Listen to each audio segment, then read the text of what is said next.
Hello, hey, excuse me. Let's point Lucy towards Carol Lombard and away from Desi talking to Lana Turner. Also, someone please break that up as well. Okay, welcome to Hollywood Party. I'm glad you made it back. This week we'll be talking about a comedian, turned singer, turned pilot, turned ambassador, turned cook. He's a busy guy. We're getting to know Danny Kaye, and clearly we have a lot to cover, so grab a drink and join the party. Oh, that Hollywood Party. Yes, Mrs. Granny, here's Miss Christmas. I can't hear you. Hello. Hollywood Party. Get up, get it. Hollywood Party. Oh, nobody please tonight. Hollywood Party. Get up, get it. Hollywood Party. Oh, nobody please tonight. Danny Kaye might not seem like he was the biggest star, but he definitely glittered in a way that set him apart from the others. Danny was the third boy and the baby of the family. David Daniel Kaminsky was born January 18th, 1911 in Brooklyn. He was the only child to be born in America. Everyone else came from Russia or the Ukraine. His dad, Jacob, was a tailor who primarily made corsets, and he was also a cantor. His mom, Clara, taught Danny how to dance and encouraged him to imitate celebrities to entertain their guests. They only spoke Yiddish at home, so he was fluent his whole life. His entire school was first-generation Jewish kids. His first time on stage was in kindergarten in a minstrel show called The Watermelon Fantasy. I am not done. He played a seed, but he stuck out because he had red hair. I know. A minstrel show with all Jewish kids. That's a lot to take in. When he was 12 years old, he got an after-school job at the dentist office of Samuel Fine. He was fired for using the drill to carve designs into a piece of wood. Samuel had a daughter named Sylvia who was extremely smart. She was the class president, assistant editor of the school newspaper, wrote a weekly humor column, and she played piano and wrote songs for school plays. Also, she was younger than Danny, so when he was a freshman, she was a junior. Super smart. Students remembered her as snobby or aloof. Look, when you're smart and stuck with a bunch of immature dummies, you're just biding your time until you can get the hell out of high school. I totally get it. Danny's mom died after his bar mitzvah, and his grandma and some cousins moved in because his dad kind of checked out as a parent. He loved Danny for sure, but he just stopped cooking for the family and became very emotionally distant. So yet again, another underwhelming father figure. I think we're like 10 for 13 in this arena. Any psychologists out there want to take a stab at what this means? While in high school, Danny thought it would be really funny to take horse manure and put it on the lap of the Thomas Jefferson statue at school. Not surprisingly, it did not go well. Rather than accept his punishment, he just quit school altogether. He and his pal Lou started performing and called themselves Red and Blackie. They might have been young, but they were good enough to do a show for Murder Inc., the mafia organization, not the rap music label. When he was 15, he was hired at White Row Lake House in the Catskills. It was a kind of singles resort. So if you're between 18 and 35 years old, you would be bunking with 5 to 6 people in a room, and they would provide 6 meals a day. Okay, so here's the deal with the Borscht Belt. You know how Lucille Ball was super grateful that she had time to learn all different techniques because she was in Leela Rogers' school at RKO? The Borscht Belt was kind of like that for entertainers. Mostly comedians and singers, or a combination of the two. Danny's mentor there was Fischl Goldfard, whose thing was anecdotal monologues, and he taught Danny how to pretend to conduct classical music. The first real play Danny ever saw, he was actually in. The director said, quote, "He was like an idiot savant. No matter what you wanted him to do, no matter how well you told him, he would do it better." Danny had officially changed his name to Kaye by this point because one of his brothers had done it first. He was 5'11", 140 pounds, and very charming. He was quite the ladies' man. He learned how to dance, and he was extremely graceful. When you're tall and thin, you're either graceful or you're like dancing with the daddy long legs. So entertaining the guests meant more than just performing. He had to dance with the ladies, take them rowing, and other things. Hey, it was a singles resort, man.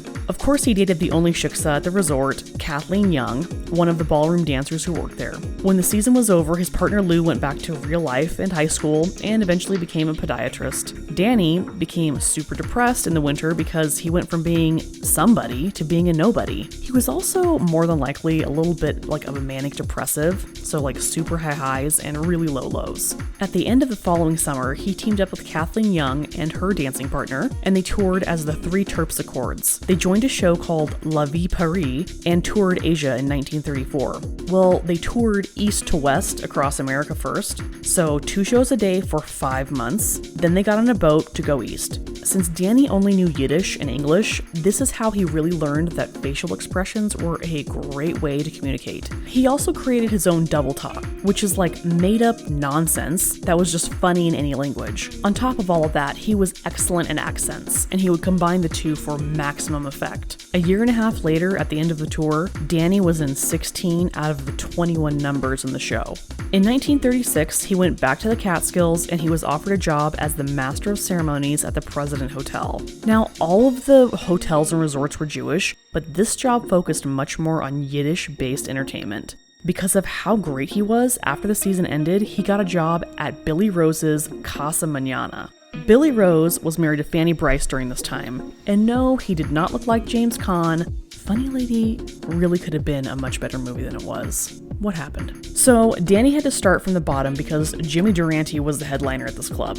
The club offered dinner, dancing, and a show for $1.51 a person. That is $27 in 2020 money. That's like 1.5 drinks at a club today. We're getting ripped off. So one day, Danny goes in to audition for the Sunday night review at Camp Tamament in the Poconos.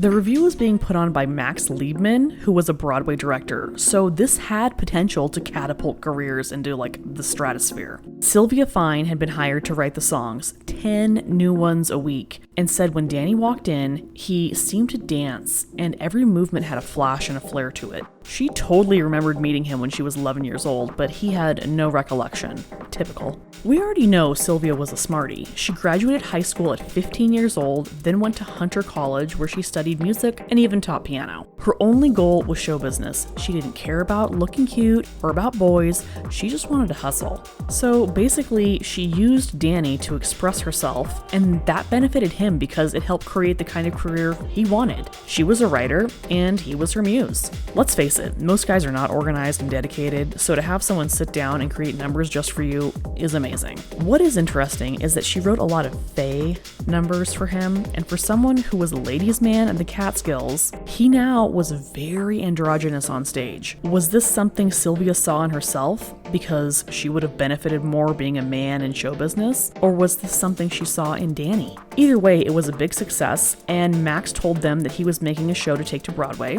and they were both going. The Straw Hat Review opened at the Ambassador Theater, and Danny got rave reviews. It had an 11-week run. That holiday season, Danny and Sylvia were married on January 3rd, 1940. It was a civil ceremony, so she told her parents they were just engaged because they wanted the religious thing. They were broke. Like, Sylvia only had $30 to her name broke, so their honeymoon was looking for an apartment. Their combined goal was making Danny Kaye. So Sylvia got him an agent who got him a job at a nightclub for $250 a week. Their first show was not amazing, but that's okay because the second show was when all the critics and society people came in. This happened at like midnight, so Sylvia had time to tweak the show. By the end of the second performance, Danny got a standing ovation, sang an encore song, led a conga line through the crowd, don't tell Desi, and then pretended to faint just to get off stage. Later that same week, they were remarried in a synagogue and his salary tripled. The word was out about how killer his show was, and Ginger Rogers, Robert Young, Barbara Stanwyck, Orson Welles, even Greta Garbo came. After playwright Moss Hart saw the show, he told Danny, "Well, if I ever write another review, it would only be because you could be in it." He called a few days later to see if Danny was interested. It didn't take long. While Moss got something together, Danny and Sylvia went to work really honing his onstage persona. He was zany and impish, and he used his elegant hands to further help him express his points. Sylvia became his manager, and she got him a publicist. Moss Hart wrote him a part as a femme fashion photographer in Lady in the Dark. The leading lady of the play was Gertrude Lawrence. Danny's big number is called Tchaikovsky. He rattles off composers' names at light speed. Danny said, "Never measure anything by quantity. I was on 11 minutes. Actually, 38 seconds of it, Tchaikovsky, made my career." The same week Lady in the Dark premiered, Gene Kelly opened Pal Joey down the street, and fun fact, Vivian Vance was in the chorus of Lady in the Dark. So, lots of super talented people getting their start on the same street at the same time. Similarly to Desi Arnaz, Danny did the play, then he boogied down to the nightclub where he had to pull double duty and do his act. Betty Hutton worked with him at the nightclub while doing Panama Hattie at the same time on the stage. What are these people on? It's gotta be benzos, right? How do you do a full Broadway play, then go do a nightclub act? That's an insane amount of energy. Danny had actually lived with Betty's family for a while when he was hard up in between summer seasons of the Catskills, but he refused to acknowledge that, or even hang out with her. It's not clear if Danny was snobby naturally, or if it was Sylvia rubbing off on him. During this time, Sylvia started doing interviews for Danny. This is a quote from the New York Sun. "It is she who writes all his material, words, music, and who works with him, coaches him, and accompanies him at the piano at each performance. She doesn't take any bows, but Kaye takes them for her, and he is the first to give her full credit for his meteoric rise." Although everything Sylvia had written for him had been wonderful, Danny was so stubborn about trying new, untested material. He was sick of doing the double talk, so she had whipped up these Gesundheit jokes for him. They were, of course, a smash. They were so damn good that everything Danny Kaye is in has a Gesundheit joke. It's like their little inside thing. Moss Hart had failed to sign Danny for the run of the show, so when Cole Porter called and asked, "Hey, you want to be the lead in one of my new shows?" Yeah, Danny said, "I do." Sylvia was very business savvy, and in addition to getting Cole Porter to agree to let her write songs for Danny to put in the show, the balls on her, really? She got Danny a salary of $1,000 a week with a percentage of the box office, so altogether he's making $3,000 a week. The show was called Let's Face It, and the two female leads were Eve Arden and Vivian Vance. Danny walked through the rehearsals, not really giving it his all because there's no audience, who gives a shit? That attitude made the producers super nervous. It's fine, the show was a hit, well Danny was definitely a hit, and Sylvia moved them into a duplex on Central Park West. 2 months into the show, Danny and Eve Arden were having a major affair. Eve, whose real name was Eunice, she changed her name while looking at her makeup. An Evening in Paris was a perfume, and Elizabeth Arden was another makeup line. She was from California and had been acting since she was 16. She came to Broadway to be in the Ziegfeld Follies of 1934. She was never a leading lady on film, she was always the best friend. She was blonde, very pretty, gave deadpan delivery, just like a real broad, in the best sense of the word. Her friends said she didn't have a sense of humor offstage, so kinda similar to Lucy. When she met Danny, she was married as well. Sylvia was not gonna let this affair mess with her plans, so she went to California to negotiate with the studios. Our boy Harry Cohen said, "Kaye looks like a Catskills mountain comic." Thank you, Captain Obvious. Sam Goldwyn was concerned about Danny's nose, and he also said no one would want to fuck Danny Kaye. I don't know about that, my guy. Sam's solution to Danny's nose was to bleach his hair and turn him into a blonde. I have never heard of blonde hair making your nose look smaller, and I have my cosmetologist license. Once Sylvia got a 5-year contract with Sam Goldwyn, Jose Ferrer took over for Danny on Broadway. The show could not survive without him and closed shortly after. Danny and Eve put their affair on hold while they both moved back to California. The first movie Danny did was called Up in Arms. It was based on The Nervous Wreck, which was the basis of Whoopi. That was for Eddie Cantor. Speaking of him, Goldwyn was trying to make Danny into a new Eddie Cantor, and would even call him Eddie sometimes, cause that's not weird. The couple rented Chester Morris's house when they first came out to LA, then upgraded to boxer Slapsy Maxey's home in Bel Air. Mrs. Slapsy sued the Kaye praise for wrecking the house because Sylvia entertained so much. Danny said all he did was take the boxing ring out of the living room. He did not serve in World War II because of a bad back, but like other stars of the time, he entertained the troops and he helped sell war bonds. In 1945, he got the Danny Kaye radio show, which solidified his stardom. He made $16,000 a week, and of course, Sylvia had to approve all of the writers. The one thing she could not control were the guests. And wouldn't you know who was a regular? Eve Arden. Well, Sylvia just took all of her new money and bought them a big-ass house on San Isidro Drive in Beverly Hills. Of course, Billy Haynes decorated the whole damn thing. She was no rube. And yes, the home is still there. I have a link to an Architectural Digest article on it. Obviously, it has since been sold, and therefore all the Billy Haynes goodies have been scattered into the wind, but the pictures in the article are from when Danny was there. Since no one could see him on the radio, the writers had to invent a personality for him, which was the unlikely victim. His next movie was The Kid from Brooklyn, and he made sure Eve Arden was in that as well. Damn, subtlety, thy name is not Danny Kaye. Wow. While at a Hollywood party, obviously not ours, Danny and Eve were standing back to back, talking to two different groups of people. He takes 2 cigarettes out, lights them both, and hands one over his shoulder to Eve, and just keeps talking. Elaine Anderson saw this, and she mentioned it to her husband Zachary Scott on the way home, and they were both very sure, yeah, they're totally having an affair and not even trying to cover it up. When Eve's husband got back home from World War II, it was not a scene from the best years of our lives. She was like, "Welcome back, I want a divorce." Danny didn't ask Sylvia for one because she was pregnant. Did she do it to keep him, or was it an oopsie? Come on. Sylvia is super smart. This was totally a power move. You know what else was? Being on the cover of Time magazine with Danny. The entire story was about the woman behind the man, and they used the old joke that Danny was really starting to hate. He has a fine head on his shoulders. Danny was well aware that he wouldn't be where he was without Sylvia, but he resented the fact that most people thought she made him.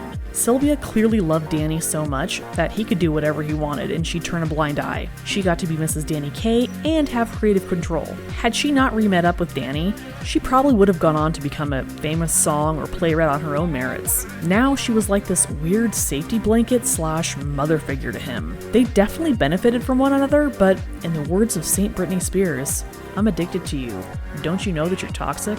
Okay, let's take a break. I need to go listen to that song and get that out of my system, and we'll be right back. Ironically, the next movie Danny makes is The Secret Life of Walter Mitty, about a man dominated by many women. In 1947, Variety says his only box office equal is Frank Sinatra. This is before Sinatra's career took a dump, so it's a compliment. Less than 9 months after his daughter Dina was born, Danny walked out on Sylvia. Because of that, she refused to work on A Song Is Born, and all reports say Danny was a total basket case to work with on that set. In 1948, he decides to go play the Palladium in London. He had bombed in England the decade before and was super nervous. The week before he began, Mickey Rooney played the theater and tanked so badly that he left early, so no pressure on Danny. In the middle of his first show, Danny just sat down on the apron of the stage, letting his long legs dangle into the orchestra pit, and started chatting with the audience. They ate that up. The then Princess Elizabeth saw him, thought it was amazing, then, for the second time, brought her entire family back. Danny was the first performer King George VI ever requested for a command performance. Danny was also having an affair with Princess Margaret. This is way before the Captain Peter Townsend thing. She must have known that this would not go anywhere. He was married, Jewish, and an actor. I know, now we have Meghan Markle, but at least Danny Kaye was an actual movie star. Where's the lie? Apparently, things were so hot and heavy between them that the royal family had to separate them and sent Margaret to tour the continent before going to some event in the Netherlands months later. While coming back from the UK, the plane Danny was on lost all power at 18,000 feet. Then, a propeller flew off and a fire broke out on the wing. Somehow, they made it back to Ireland. And on the way back, Danny was helping keep the passengers calm and serving them drinks. On his new flight home, a guy who had been on the previous Hell flight asked him if he'd like to get involved with UNICEF, which is an organization that helps children around the world get the medical care they need. That was the beginning of a really good partnership. Sylvia said that one day, Danny just came home, and they reconciled.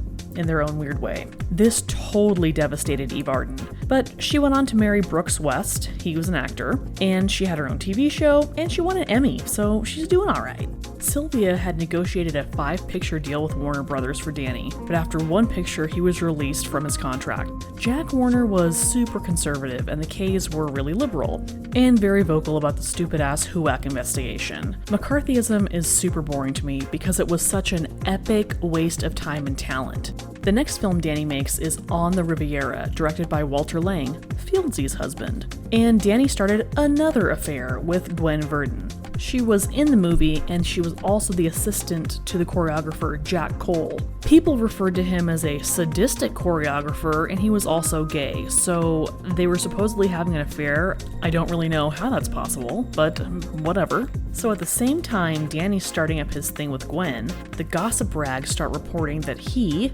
is gay. Now, this is something I had heard for years. Oh, Danny Kaye had a thing with Laurence Olivier. This is the deal. The Oliviers rented the house next door to the Kays while Vivien Leigh was filming a Streetcar Named Desire. Danny and Larry went to visit Noel Coward, who was super openly gay, in Jamaica. Danny loved dressing up in drag, and he would go to costume parties dressed as Kaye Thompson, who was a handsome woman, but he would do really good impressions of her. Something also to note is Laurence Olivier had a lot closer relationship with Spencer Tracy than he did with Danny, and there were no rumors about him and Spencer because Spencer had a manly image and Danny's was asexual. I'm not saying Spencer wasn't gay. He lived in a house on George Cukor's property, but we will get to Spencer, so stay tuned for that. In one of Olivier's biographies, the author said that while in New York, Kaye's reunion with Olivier grew so intense that Vivien had a jealous relapse. Danny told a girlfriend later in life, quote, "I've never had a homosexual experience in my life. I've had opportunities, but I never did anything about them. There's not enough sources for me to say for sure Danny was even bi. Sure, he played a lot of effeminate characters, or maybe it was just acting, or maybe he was impotent. Someone else had suggested that. But most of the time where there's smoke, there's fire, so this is a real case of I don't know for sure." Speaking of asexual, Danny got paid $200,000 to do Hans Christian Andersen. The real Hans was probably celibate his entire life, probably bi, and if you read his diaries, he keeps track of how many times he yanks it. Obviously, none of this is in the children's movie that Danny Kaye made. This was Danny's first real musical, and all the songs were done by Frank Lesser, who had just finished doing Guys and Dolls. So Sylvia had nothing to do with music. It was also the 6th biggest film in 1952. This image of Danny as Hans Christian Andersen really helped him because he became the official face of UNICEF. He was like the Pied Piper for kids around the world. The images of him joking around with these little kids is super cute because even if they don't speak English, they love him. He raised more money and brought more awareness to sick children around the world than any other UNICEF ambassador. So, suck on that, Audrey Hepburn. He made a film called Assignment Children, where he goes all around the world to see kids who could or did benefit from UNICEF. The Academy gave him a special Oscar just for that. He took the Oscar and flew to London to do some more shows at the Palladium, and then started things back up with Princess Margaret. One evening, he's doing his show and he goes backstage and didn't know she was showing up. And so he says, "Oh, hi honey." Well, you do not address royalty as honey. And people knew that. The palace publicly denied rumors that they were an item. The palace doesn't do that. They typically stay silent. Because of Danny's relationship, whatever it was, with royalty, he and Sylvia's social status in Hollywood was on par with Edie Goats. Sylvia had met Edie through Jack Benny's wife, Mary Livingston. There was a round table of sorts at the Hillcrest Country Club, the only country club that allowed Jews. When you walked into the dining room, the first table on the right was made up of Jack Benny, George Burns, Milton Berle, and George Jessel, who was their leader. You were not invited to the table. You belonged there. If you weren't sure if you belonged there, you didn't. Danny could crack Jack Benny up like no one else. Once Danny elbowed Buddy Hackett and said, "Watch, I'll break Jack up." Jack was talking to Milton Berle, and Danny looked at him, simply picked up a matchbook, and lit a match. Jack Benny lost his damn mind. What's interesting about Sylvia's ascent to the top of society was that Danny was less and less available to escort her. After that awful plane trip he had, he learned how to be a pilot and flew himself all around the world. And besides not being available, he was only ever really on in front of the boys at Hillcrest. As the studio system was having their last hurrah, Danny decided to finally give in and do TV. He signed with CBS to do 3 specials. He did this after getting a new agent who told him he needed management that was less snobby, and that meant cutting the strings to Sylvia. He got $1 million for each special, but the best one he did was the 3rd one with Lucille Ball. He then agreed to do the Danny Kaye Show and made CBS build him a penthouse apartment on top of Studio City in LA. He lived 10 minutes away. This is the same time that Jerry Lewis and Judy Garland were doing shows for CBS. Norman Jewison directed the Danny Kaye specials, and he did the Judy Garland show. He said that he never saw a studio or network treat talent the way that they had treated Judy Garland. They treated her like ass, and those shows are marvelous, like go back and watch them. Yet, they're treating Danny Kaye like he's the goddamn king of Hollywood. He did win a few Emmys for his show, but he really didn't care about that. The show was canceled after 4 seasons because his era was coming to a close. The San Francisco Chronicle said, Danny Kaye all but abandoned his talents the last third of his career. For some reason, that always troubled me. He walked away from his public and his huge gift. The great ones leave too soon, the mediocre go on forever. He didn't like acting anymore. He was over it. The more over it he became, the more moody and snobby he came off as. He reached the peak of what he could do in his field, so he got into flying, then he got into surgery. He even gave a stitch in an open heart operation in Texas. Then he got really into cooking. His favorite was Chinese food. He had a full restaurant-grade Chinese kitchen built in his house. He would have dinners, but they weren't social. They were for dining. Totally the opposite of LA, because that's a town not really known for actual eating. He would log each guest and what they ate. The dress code was informal, no shoes allowed. Sylvia never came and often would be hosting her own dinner parties upstairs at the same time. LA is also not a town known for being punctual, so if you were late to one of Danny's dinners, he would lock the doors and leave a note that said, "You're late, fuck you." He did go back to Broadway for 2 by 2, a Yiddish version of Noah's Ark. Katharine Hepburn and Lauren Bacall were on Broadway at the same time, and he made sure to make as much money as they were at $14,000 a week. During this time, he started dating Joanna Simon, an opera singer, who also happened to be the daughter of the Simon part of Simon & Schuster Publishing, and the sister of Carly Simon. He then had one more affair after that with a middle-class, married Jewish lady from the Valley. She had her own cooking center in Tarzana, and Danny had gotten her number from James Beard. She was another lady who left her husband for Danny. And I'm sure you're thinking, what the hell? Danny Kaye was alright to look at, but it's kind of moody, so what's the appeal? When you look at Danny perform, he is very expressive with his hands. The eye is certainly drawn to their size. You get what I'm throwing down? Danny's last role was in Skokie. A lot of people thought this film helped reconcile his lack of Jewishness. Many people thought he should have embraced that side of himself more. He wanted a career, and when your Jewish boss tells you to be less Jewish, what else are you supposed to do? Don't hate the player, hate the game. In the 1980s, the awards start rolling in. He got honored by the Kennedy Center, the Academy gave him a Jean Herschel's Humanitarian Award, but his health was really in the garbage. He had to get a preventative quadruple bypass, and during that procedure, he needed a blood transfusion. It's the early 80s, they're not screening blood yet, so he gets hepatitis C. Thank God he didn't get AIDS. This also made him impotent, so no more girlfriends or anything else to report. 2 years after Mommy Dearest comes out, Danny and Sylvia had a lawyer write up a document to make sure Dina never wrote a book about them. She went on to Stanford and became a travel writer, but never got married. Gee, I wonder why. Danny passed away on March 3rd, 1987 from a heart attack. There was no funeral, and he was cremated. Sylvia wouldn't tell anyone where he was buried. She wanted him all to herself, for once. She even left instructions after she died in 1991 to tell no one where they were. Well, they're in Valhalla Cemetery in New York. They're in the foundation of a very nice bench with a bronze artwork on top depicting all of Danny's hobbies. On screen, Danny Kaye is so sweet and charming and lovely to watch. Honestly, when I see Gene Wilder, I see a lot of Danny Kaye in him. But we're not talking about his career, we're talking about him as a person. So, would we want to party with Danny Kaye? He wasn't really on at parties, and he was very moody. It truly pains me to say no. He's not the same level of jerk as Groucho Marx, our other hard pass, but I just don't think he would be very fun at a party. Let me know if you disagree.